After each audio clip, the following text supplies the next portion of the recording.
17절, 갈라디아서 1장 17절에 또 나보다 먼저 사도된 자들을 만나려고 예루살렘으로 가지 아니하고 오직, 자, 어디로 갔다고 했습니까? 예, 아라비아로 갔다가 그 다음에 또다시 어디로 갔습니까? 다메섹으로 갔습니다. 근데 18절에 보면은 그 후 3년 만에 그렇게 돼 있지요. 여기에서 그 후라고 하는 것은 아라비아로 간 이후를 말합니다. 아라비아로 간 이후, 또 그리고 아라비아에 갔다가 다메섹으로 갔고, 그 다음에 어디로 갔습니까? 18절 중간쯤에 예루살렘으로 갔다. 그래서 이 아라비아에 머물러 있는 기간을 3년으로 해석을 합니다. 다메섹을 방문한 것은 잠깐 한 달인지 며칠인지 그건 모르겠습니다만 잠깐 방문을 한 거고, 실제 이 3년이라고 하는 기간은 아라비아에 있었던 거의 대부분의 기간이다, 그렇게 보면 되겠습니다. 근데 조금 앞서가는 감이 있습니다만, 왜 예수님께서는 이 다메섹 강변에서 회심을 한 이 바울을 왜 다메섹의 아라비아 사막으로 데리고 갔습니까? 이유가 뭡니까? 거기에 제가 두 가지의 의미를 부여했지요. 하나는 뭐였습니까? 지난번 끝무렵에 제가 말씀을 드렸는데, 하나는 사도권의 문제, 또 하나는 뭐지요? 그거와 맞물려 돌아갑니다. 네, 직접 뭘 계시해 주는 겁니까? 복음을 계시해 주는 겁니다. 그래서 두 가지 의도로서 이 아라비아 사막에서 3년 동안 훈련을 받게 하신 것이다. 자, 그러면은 우리 사도권에 대해서 조금만 더 한번 살펴보십시다. 우리가 예수님의 12제자 가운데에서 가룟 유다의 자리가 골이 났습니다. 한 자리가 빈 거예요. 11명의 사도들 뿐인데 한 명의 사도를 더 채워야 된다, 그 숫자를. 그래서 이거를 주도하고 나선 인물이 누굽니까? 베드로 선생님이 그걸 주도를 하게 됩니다. 한 사람을 더 뽑게 되지요. 자, 우리 어디를 보시는고 하면은 사도행전을 펴보시기 바랍니다. 자, 사도행전 1장을 한번 보세요. 사도행전 1장.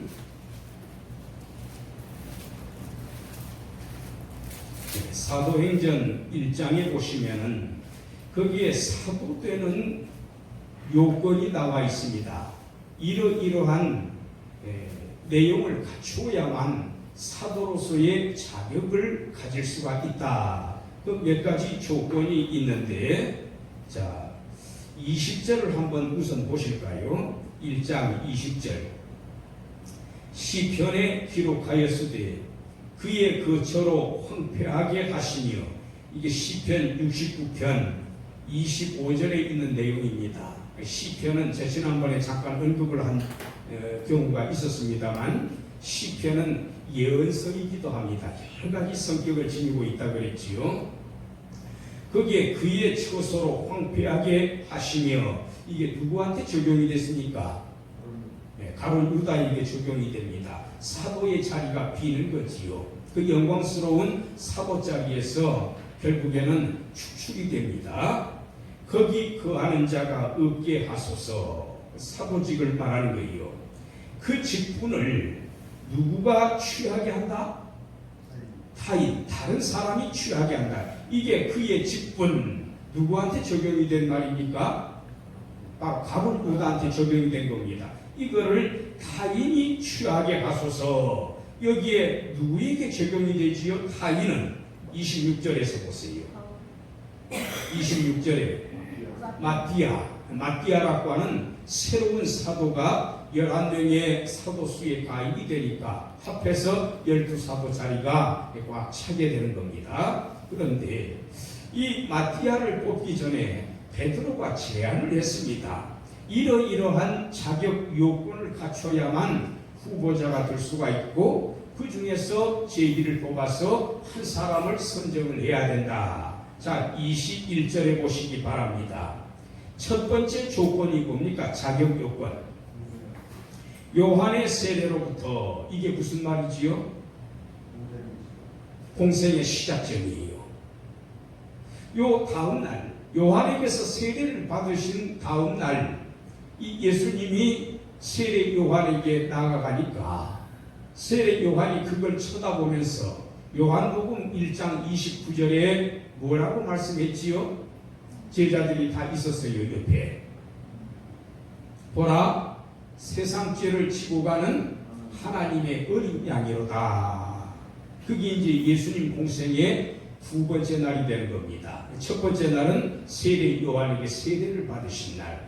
왜 세례를 받았지요? 그분이 바로 누구시다? 메시아다. 그걸 증거하는 겁니다. 세례 받으실 때 하늘에서 소리가 들려오잖아요. 이는 내 사랑하는 누구요? 아들이요. 내 어떡하는 자다? 내 기뻐하는 자다. 하나님의 아들, 그가 바로 메시아입니다. 바로 그것을 증거하시기 위해서 하나님께서 사전에 세례 요한한테 찾아가셔서 말씀을 주신 거예요. 너가 세례를 베풀 때 어떤 한 사람 그에게 성령이 임할 것이다. 비둘기처럼 내려서 성령이 임할 것이다. 나중에 보니까 예수님에게 그게 적용이 되지 않습니까? 그래서 여기에서 요한의 세례로부터라고 하는 것은 예수님의 공생의 시작점부터 그 다음에 우리 가운데서 언제까지 올리워 가실 때까지 승천하실 때까지 그러면 이게 무슨 말입니까? 한마디로 공생의 언제부터? 시작부터 공생의 언제까지? 마지막에 이르기까지 그 말이에요. 그 모든 내용을 증거할 수 있는 사람이라야 된다. 주 예수께서 우리 가운데 출입하실 때에 예수님의 공생애를 체험한 사람이라야 되는 겁니다. 물론 예수님의 12 제자만이 한솥밥 먹고 한 입을 덮었느냐? 그게 아니고 12 사도 수에는 들어가지 못했지만 이 12명 제자들 못지않게 옆에서 예수님의 행적을 쭉 지켜본 공생의 기간 동안 함께한 사람들이 다수가 있었을 거예요. 자, 그 다음에 또 한 가지 조건이 뭡니까? 첫 번째 조건은 공생의 전 기간을 아는 사람입니다. 두 번째는 조건이 뭡니까? 22절에 함께 다니던 사람입니다. 함께 다니던 사람. 공생의 기간 동안만 뭐 한 달에 한 번, 1년에 한 두 번 만난 그런 관계가 아니라 꾸준히 예수님의 가르침을 들었던 사람이에요. 이게 증인이 될 수가 있기 때문에. 그래서 두 번째로는 함께 다니던 사람. 그 다음에 마지막 세 번째 조건이 뭡니까? 예수님의 부활하심을 증거할 사람. 요 세 가지입니다.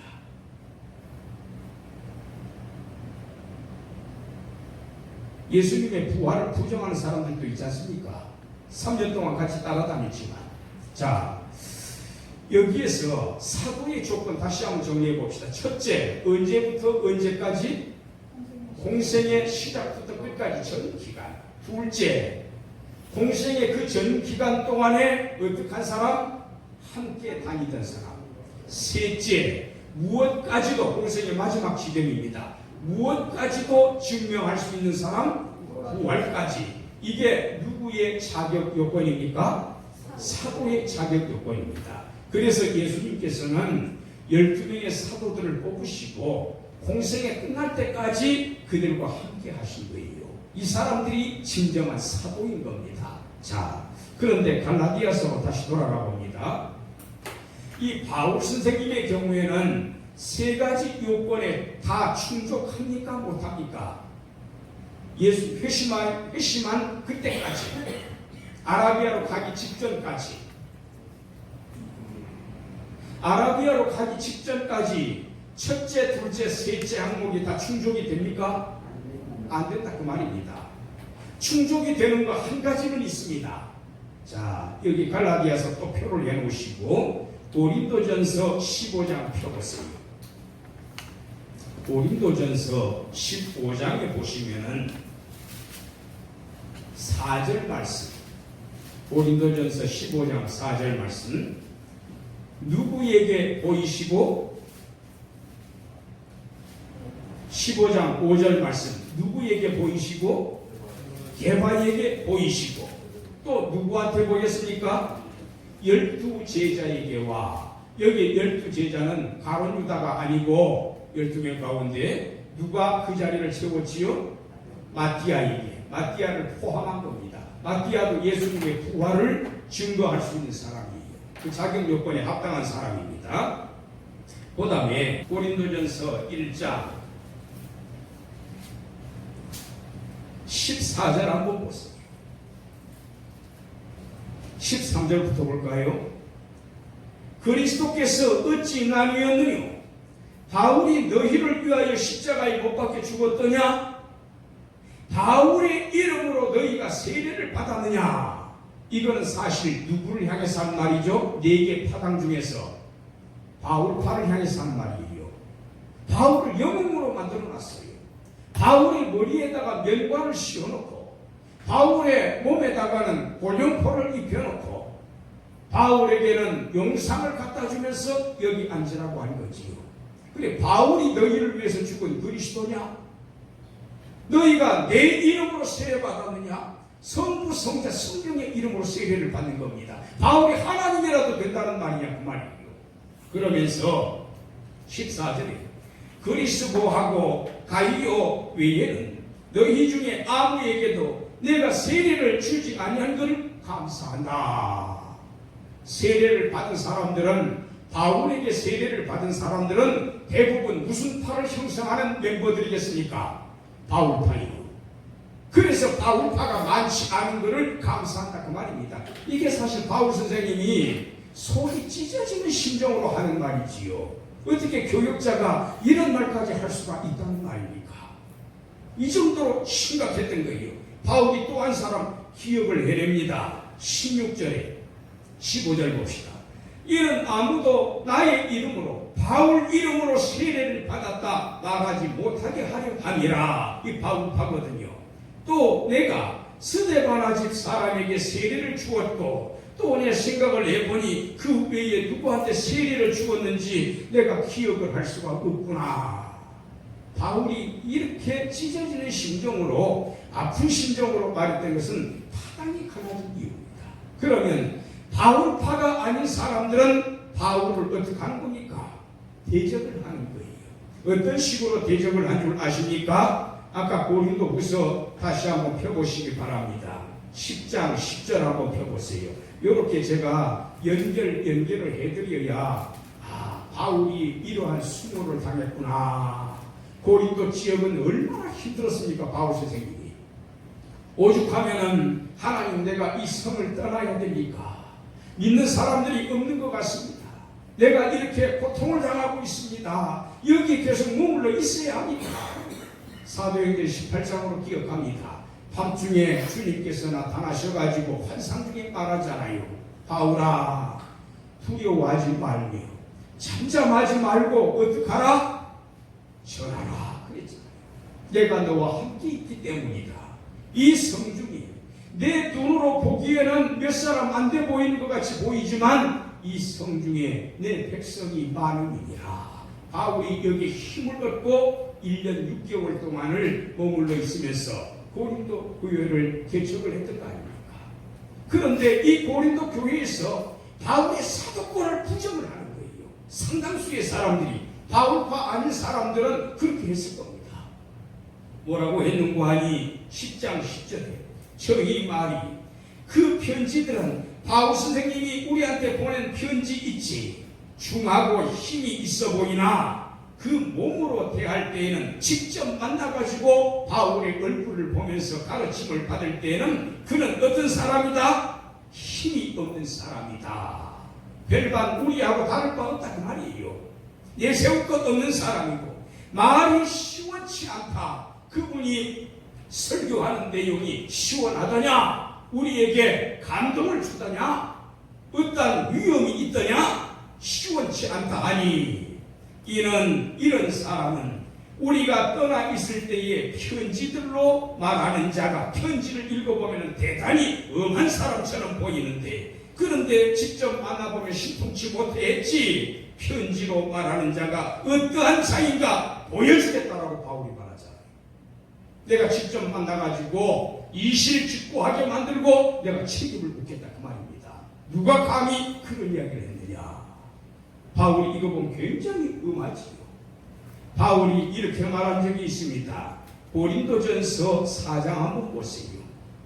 참 그 우여곡절을 거치면서 이 고린도 지역에서 복음을 전해가지고 이 고린도 교회를 개척을 했기 때문에 바울 선생님의 입장으로 보게 되면은 고린도 교회가 참 마음속에 다른 어떤 교회보다도 물론 다 중하지요. 어떤 교회보다도 마음속에 깊이 자리 잡은 교회였을 겁니다. 어떤 교회는 바울이 직접 개척하지 않았지만 편지를 보내는 경우도 있잖아요. 로마서 같은 경우가 대표적인 예입니다.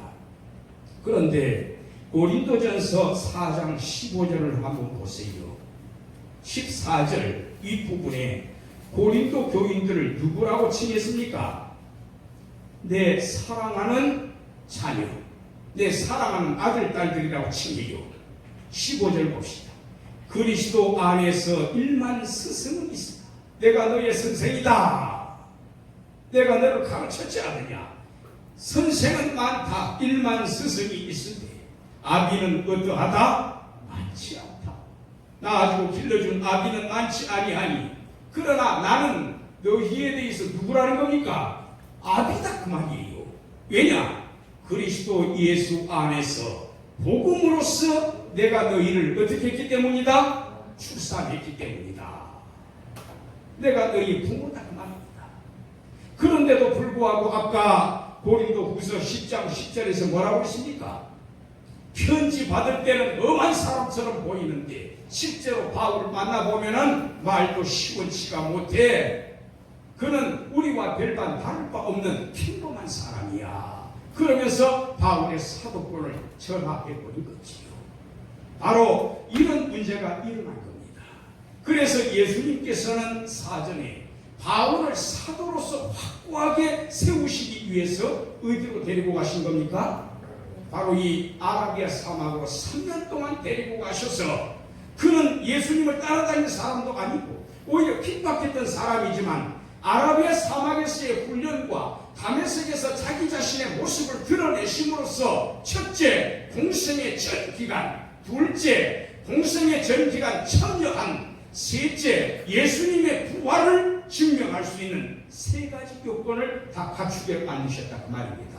이제 이해가 되십니까? 왜 하필이면 아라비아로 데리고 갔을까? 물론 크게 해석할 때 아라비아에서 수도사의 모습으로서 정말 바울과 1대1로 얼굴을 대하고 복음을 가르치시기 위해서 그만큼 혹독하게 훈련을 시킨 것이다. 그렇게 해석을 합니다. 물론 옳습니다. 그러나 한 가지 우리가 더 깊이 있게 알아야 할 것은 바울 선생님의 사도권이에요. 이 갈라디아 지역에서도 어떤 인상이 있었습니까?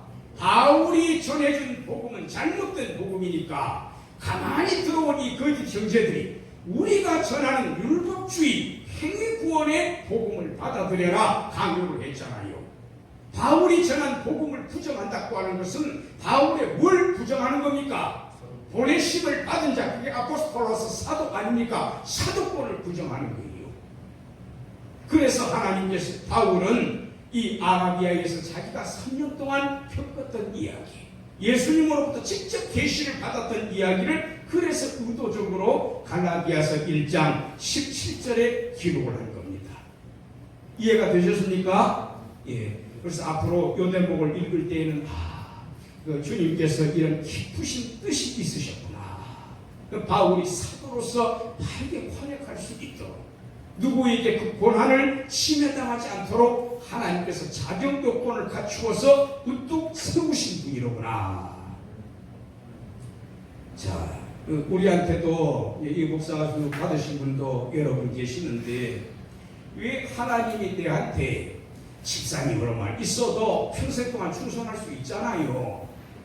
장로님으로만 계셔도 평생 동안 이모저모로 일 찾아가지고 충성하면서 섬길 수 있잖아요. 그런데 왜 하필이면 나를 목사로 세우셨을까? 왜 이 자격을 주신 것일까? 이 구절을 통해서 깊이 한번 생각을 해보시기 바랍니다. 나는 목사 안수 받으나 안 받으나 내 일반일 거야 라고 생각하는 사람이 있다면 이 구절 다시 한번 깊이 마음속에 적용하세요. 왜 내한테 목사 안수 주시게 했는가? 평신도로 그냥 지내면 안 되는가? 평신도로서도 얼마든지 일할 수 있어요. 근데 왜 하필이면 목사 직무를 줬는가?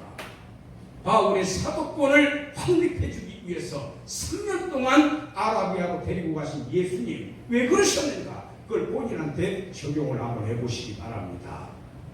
자, 그 다음에 11절 한번 이제 보십시다. 그 다음에 두 번째가 뭐라고 그랬지요? 하나는 사도권, 하나는 계시의 문제죠. 그 문제로 들어가 봅니다. 형제들아, 내가 너희에게 알게 하노니 내가 전한 복음이 사람의 뜻을 따라 된 것이 아니다. 사람의 뜻을 따라 된 것이 아니라는 것은 12절에 보니까 사람, 다른 말로 표현하면 사람한테서 받은 게 아니다. 사람한테 배운 게 아니다. 요즘 말로 하면은 신학교에 가서 공부한 게 아니다 그 말입니다. 예수님한테 직접 받은 것이다. 너 그게 이 법비구문이잖아요. 뭐도 아니요, 뭐도 아니요. 그러나 뭐다. 우리말에는 오직이라고 번역이 되어 있습니다만 헬라 원어에는 강한 접속사로 기록이 되어 있습니다. 알라라고 하는 단어입니다. 그리고 이 헬라어에는 다른 접속사 네라는 단어가 있는데 둘 다 but 접속사로 번역이 됩니다. 그러나 이 대에 비해서 알라라고 하는 이 접속사는 굉장히 강한 접속사예요. 그래서 앞에 말을 다 뒤집어 버리는 겁니다. 나는 사람한테 절대로 배운 게 아니다. 나는 사람한테 받은 것이 아니다. 그러나 오로지 누구한테만 받았다? 예수님으로부터만 받은 것이다. 자, 이게 사도입니다. 뒤에 신학교 다니면서 배우는 사람들은 사도가 아니에요.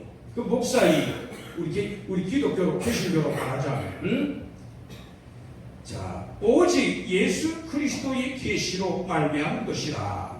여기에 복음의 핵심이 제가 뭐라고 했습니까?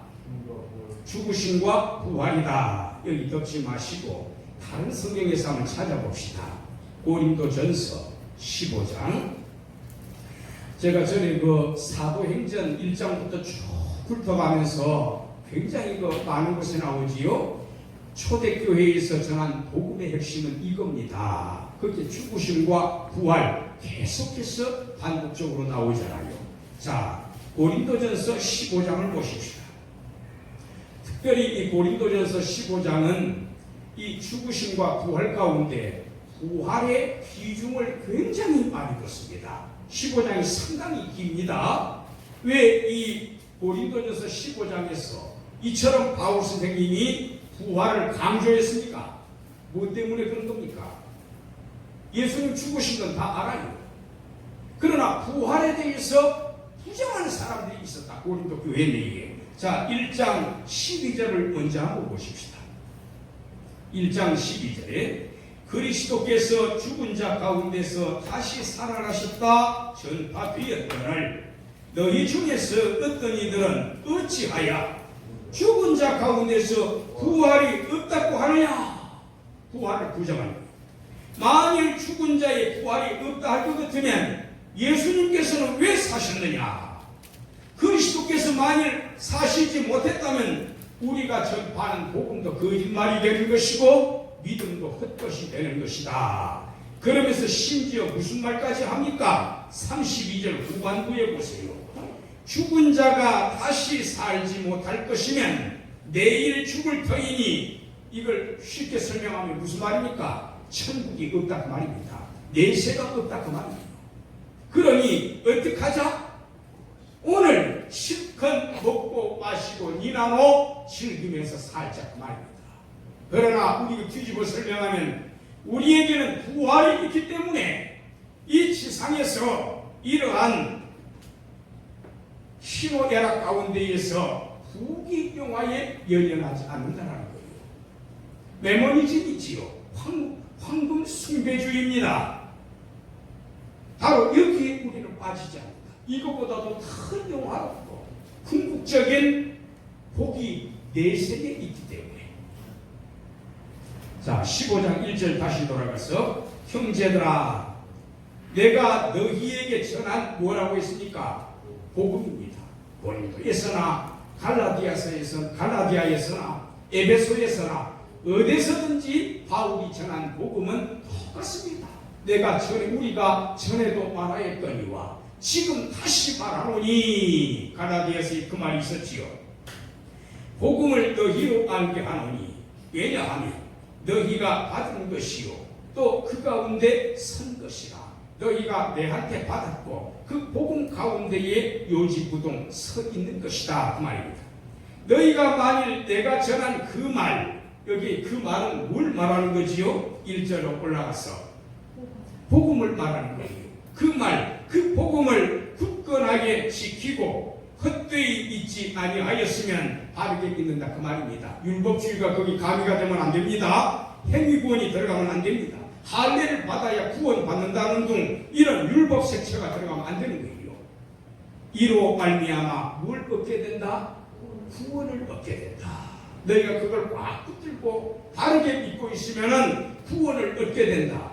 3절에 내가 받은 것을 먼저 너희에게 전하였노니. 여기 받은 것이 바로 뭡니까? 1절로 올라갔어. 그게 바로 복음이에요. 아까 갈라디아서하고 연결해보면 사람에게서 받은 것도 아니고 사람한테서 배운 것도 아니고 누구에게서 받은 계시다? 그리스도에게서 받은 계시다. 내가 예수님한테 받아가지고 너희들한테 전하여 주었지 않느냐? 그런데 왜 그것 가운데 지금 바르게 서 있지를 못하느냐? 왜 부활이 없다고 부정을 하느냐? 그러면서 여기에 바울 선생님이 말한 1절의 복음, 2절의 그 말, 3절에 받은 것 한결같이 복음입니다. 그 복음의 핵심 요소가 뭡니까? 3절에서 찾아보세요. 구약 성경에서 예언한 것처럼 그리스도께서 우리 죄를 위하여 어떻게 하시고 죽으시고 죄 문제와 직결이 되는 겁니다. 예수님은 다른 목적 때문에 오신 거 아니에요. 죄 문제를 해결하시기 위해서. 옛날에 종교개혁 당시 칼빈하고 오시안드라고 하는 사람이 논쟁을 벌입니다. 오시안드가 그렇게 말합니다. 예수님은 우리 인간의 원죄가 어떻고 자금죄가 어떻고 이 죄 문제가 없었다 할지라도 이 땅에 사람의 모습으로 오셨을 것이다 라고 주장을 합니다. 만일 그분이 사람의 모습으로 이 땅에 오시지 않았다면 오늘날 우리가 그분을 가리켜서 그분이 그리스도라고 어찌 고백할 수 있겠느냐. 그래서 죄 문제가 아니었더라도 오셨을 것이다 라고 말합니다. 그러나 이것은 대단히 잘못된 주장이에요. 칼빈이 뭐라고 한 줄 아십니까? 오시안드 당신 틀렸다는 거예요. 왜 예수님께서 이 땅에 사람의 몸을 입고 오셔야만 했느냐? 빌립보서 2장 6절 이하에 기억나시지요? 왜 예수님이 사람의 몸을 입고 오셨습니까? 왜 종된 모습으로 오셨습니까? 뭐 때문입니까? 죽으시기 위해서요. 예수님이 신의 모습으로 영체로만 계신다면 성육신하시기 이전에는 성자 하나님으로서 영체만 있는 분입니다. 우주에 충만한 하나님이십니다. 하나님은 죽지 않습니다. 그런데 어떻게 이 죄 문제를 해결할 수가 있다는 말입니까? 죄 문제를 해결하려면 인간의 죄를 부를 전자 시집갈 가짜 전가 받으시고 뒤집어 쓰시고 그 죄를 대신해서 죽으셔야 됩니다. 하나님의 모습으로 계시면은 죽으실 수가 없습니다. 죽으면 신이 아닙니다.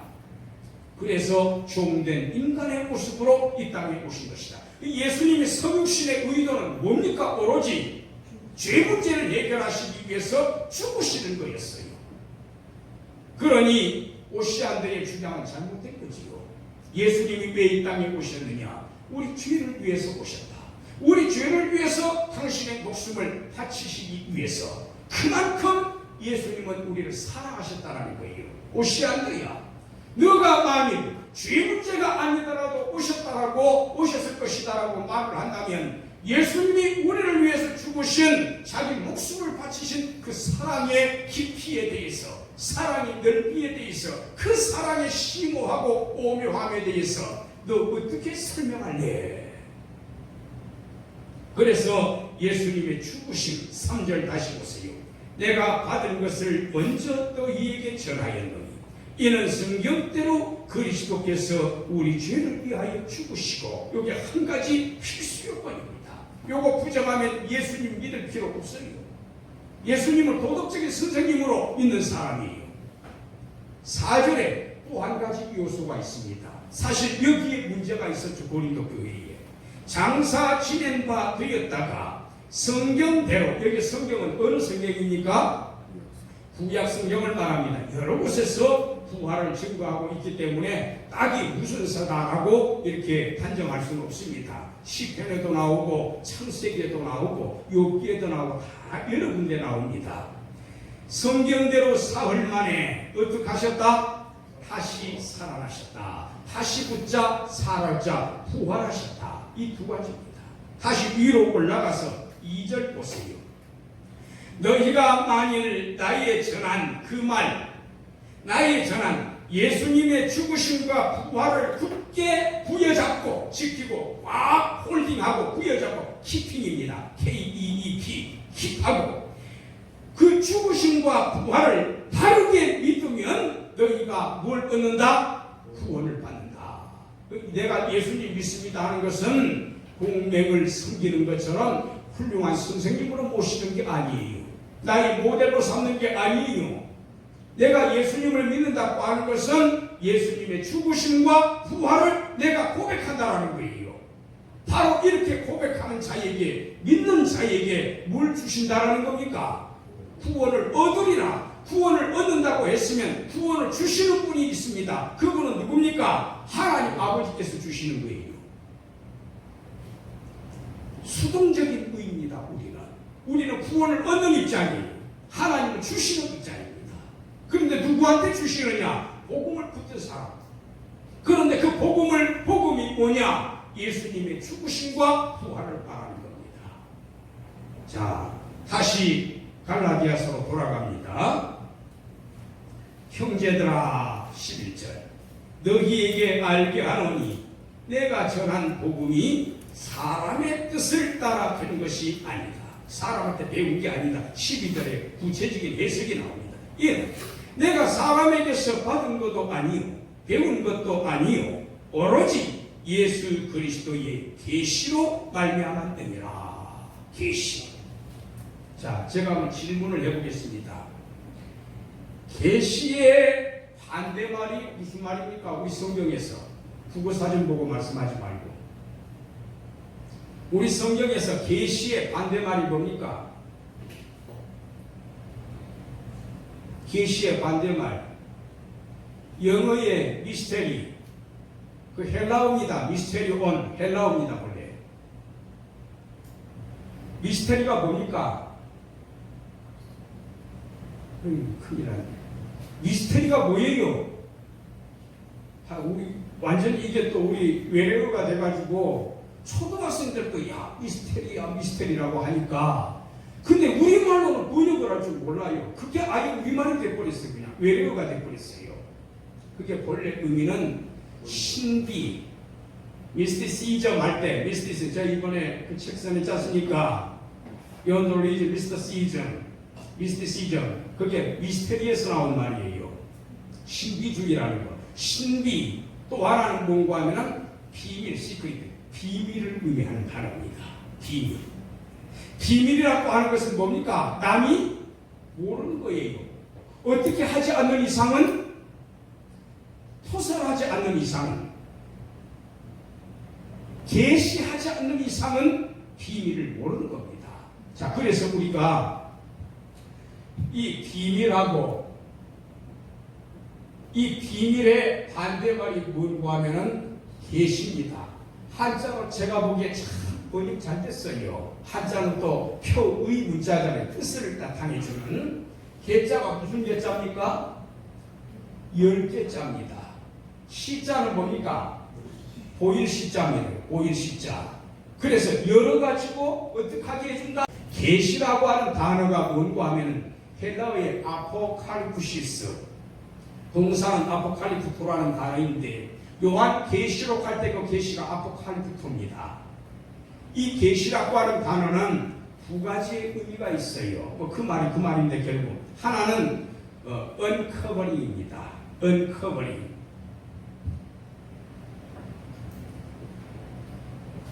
언커버링. 또 하나는 언베일링. 언커버링을 공부하면 커버가 뭡니까? 뚜껑 같은 거를 닫는 거를 커버한다고 그래요.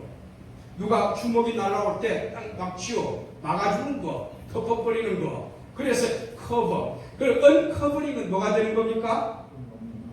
뚜껑을 열어 제끼는 겁니다. 박스가 있으면 박스 뚜껑을 열어 제끼는 겁니다. 그 이전까지는 안에 있는 게 뭡니까? 뚜껑 열어 제끼기 전까지는 미스테리온이에요. 비밀이에요. 신비예요. 그런데 뚜껑을 열어 제끼는 순간에 더 이상 비밀도 아니고 신비도 아니고 뭡니까? 그 계시가 되는 겁니다. 여러 계시가 되어버리는 겁니다.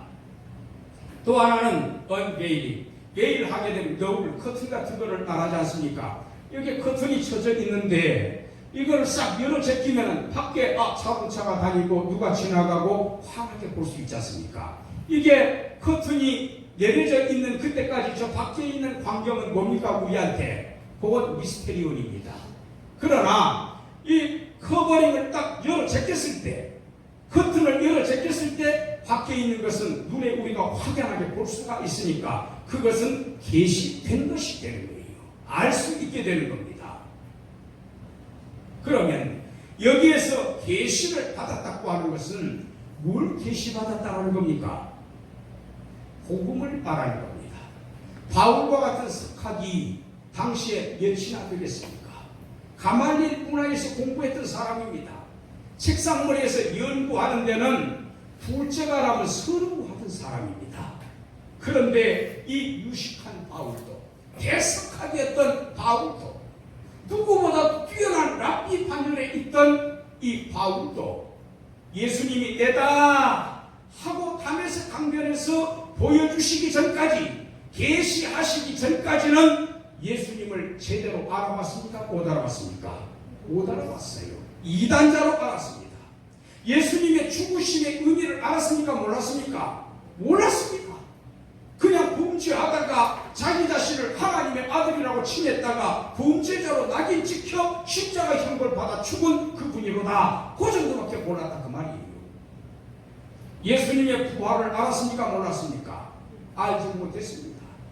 그러나 예수님이 내가 왜 죽었는지, 예수님이 왜 다시 부활하셨는지 그 내용을 적나라하게 바울에게 다 알려주셨을 때, 다시 말하면 계시해 주셨을 때에 그 복음이라고 하는 것은 더 이상 바울에게 미스테리온이 아니었다 그 말입니다. 다 걸려진 거예요. 알려진 거예요. 내가 그래서 전에는 몰랐던 이 복음을 예수님이 계시해 주셔서 내가 비로소 알게 되었고, 나는 그렇게 예수님으로부터 받은 복음을 너희들한테 전해준 거야. 그걸 설명하는 대목입니다 지금. 그런데 왜 이상한 복음, 다른 복음으로 대치시켜가지고 율법주의를 따르고 있느냐? 내가 그렇게 가르쳤더냐? 내가 가르친 복음이 그것이었더냐? 나는 예수님한테 직접 받아가지고 전해줬는데 왜 너희는 그것 복음에다가 다른 것을 섞어버렸느냐 그 말이에요. 자, 오늘 일단 여기까지 하도록 하고 다음 주에 12절 계속 이어가지고 쭉 가도록 하겠습니다. 우리 하나님